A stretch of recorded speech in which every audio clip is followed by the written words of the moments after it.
नमस्कार किसान भाइयों, मैं सूर्यदेवल फिर से हाजिर हूँ आपके अपने चैनल एग्रीकल्चर गुरुजी में। किसान भाइयों, आज हम बात करेंगे गन्ने में जिंक और सल्फर एक साथ डालने के क्या क्या फ़ायदे हमें देखने को मिलते हैं।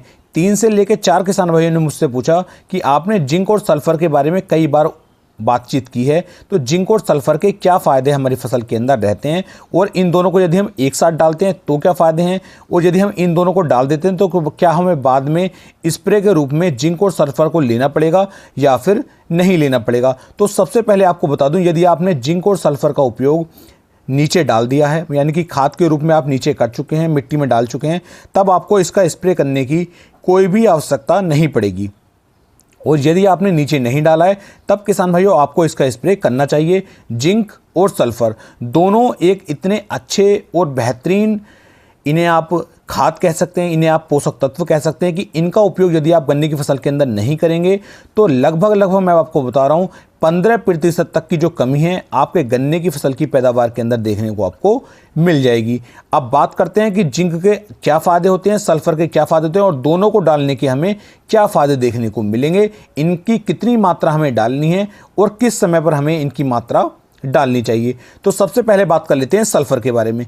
किसानों, सल्फर जो है ये 3 तरीके का आपको देखने को मिल जाता है, दानेदार रूप में भी, पाउडर के रूप में भी और लिक्विड के रूप में भी सल्फर आपको तीनों रूप में देखने को मिल जाता है। बात करते हैं इसके फ़ायदे की कि सल्फर के क्या फ़ायदे किस तरीके से हमारी फसल पर निकाल करके दे सकता है। तो सल्फर किसान भाइयों खाद के रूप में भी कार्य करता है, एक कीटनाशक के रूप में भी कार्य करता है, एक फंगीसाइड के रूप में भी कार्य करता है, और किसान भाइयों ये हमारी फसल की जो ओवरऑल ग्रोथ होती है उस ग्रोथ को बढ़ाने में भी काफ़ी ज़्यादा मदद ये हमारी करता है। मान लीजिए गन्ने की फसल के अंदर यदि आपने सल्फर का उपयोग कर लिया है तो किसान भाई जो फंगस का अटैक बार बार हमारे गन्ने की फसल के अंदर दिखाई देता है, फंगस का अटैक काफ़ी ज़्यादा कम हो जाता है। दूसरा, गन्ने की फसल के अंदर टिल्डिंग बढ़ाने में ये काफ़ी ज़्यादा मदद करेगा। सल्फर का उपयोग होते ही हमारी जो मिट्टी होती है ये भुरभुरी हो जाती है और मिट्टी जो है मुलायम बन जाती है, जिससे जो टिल्डिंग होती है वो ज़्यादा बननी शुरू हो जाती है। तो कल्ले जो होते हैं हमारे गन्ने के अंदर वो ज़्यादा बनने शुरू हो जाते हैं। तीसरा किसान भाइयों, ये हमारे गन्ने के अंदर मिठास की मात्रा को भी बढ़ाता है। गन्ने के अंदर मीठापन बढ़ जाता है, जब मिठास उसके अंदर बढ़ेगी तो गन्ने के अंदर किसान भाइयों वजन भी बढ़ करके आपको देखने को मिलेगा।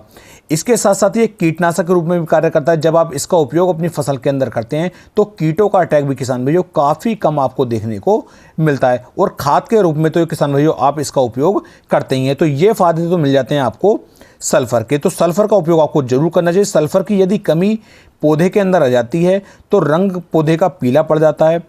जो इसके ऊपर के हिस्से होते हैं किसान भाइयों, जो हमारे पौधे के ऊपर के पत्ते होते हैं, ये जो हैं नए नए बनने शुरू नहीं हो पाते हैं, ये पीले पड़ने शुरू हो जाते हैं। पौधे का जो विकास होता है वो बिल्कुल रुक जाता है। सल्फर की कमी के कारण हमारे गन्ने के अंदर जो हरापन होता है, हरापन बिल्कुल ख़त्म हो जाएगा, पीलापन आना शुरू हो जाएगा।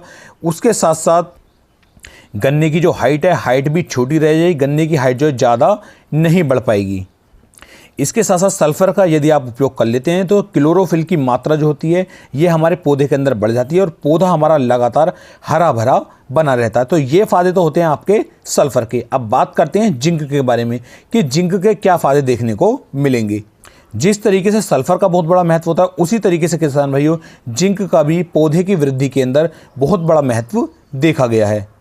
अब यदि मैं जिंक के मुख्य बातों की बात करूं कि गन्ने की फसल के अंदर क्या इफेक्ट दिखाई देगा, तो जो हमारी गांठ से गांठ की दूरी होती है, गन्ने की जो हमारी पोई होती है उसकी गांठ से गांठ की जो दूरी होती है, यदि जिंक की कमी आ जाती है तो गांठ से गांठ की दूरी छोटी पड़ जाती है।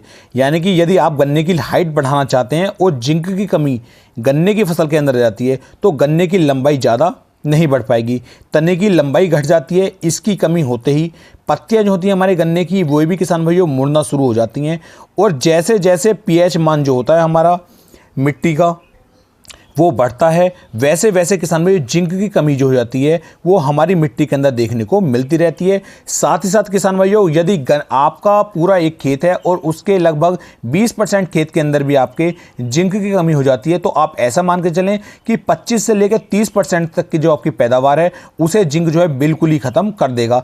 तो जिंक की कमी नहीं आने देनी है। साथ ही साथ ये पौधे को हरा भरा करने में बहुत ज़्यादा अहम योगदान देता है। यदि पौधा आपका हरा भरा नहीं रहेगा, क्लोरोफिल की मात्रा उसके अंदर नहीं बनेगी, तो किसान भाइयों पौधा अच्छी तरीके से अपने लिए खाना नहीं बनाएगा और उसी से किसान भाइयों आपको काफ़ी ज़्यादा नुकसान देखने को मिलेगा। तो जिंक का उपयोग भी आपको 100% करना चाहिए। और जिंक सल्फेट का यदि आप उपयोग कर लेते हैं तो बहुत ही बेस्ट रिजल्ट रहता है, क्योंकि उसके अंदर जिंक भी मिल जाती है आपको और सल्फर भी मिल जाती है।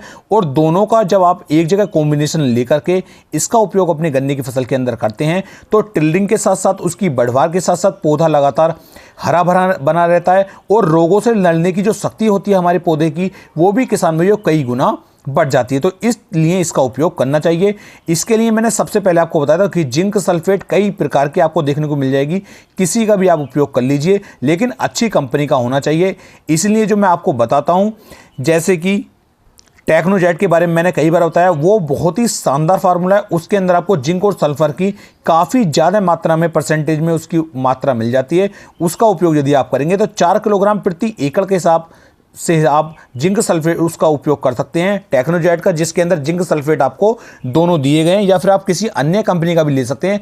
अच्छी कंपनी का लीजिए और उसका उपयोग अपने गन्ने की फसल के अंदर कीजिए। यदि आप चाहें तो पहले या दूसरे पानी पर, जब हम गन्ने को अपना दूसरा पानी दे रहे हैं उस समय पर इसका उपयोग करेंगे, तब भी आपको बहुत ही बेहतर परिणाम किसान भाइयों देखने को मिल जाएंगे। तो जिंक और सल्फर इन दोनों का उपयोग आपको अवश्य करना चाहिए। वीडियो अच्छी लगी हो तो वीडियो को आप ज़्यादा से ज़्यादा शेयर भी कर सकते हैं।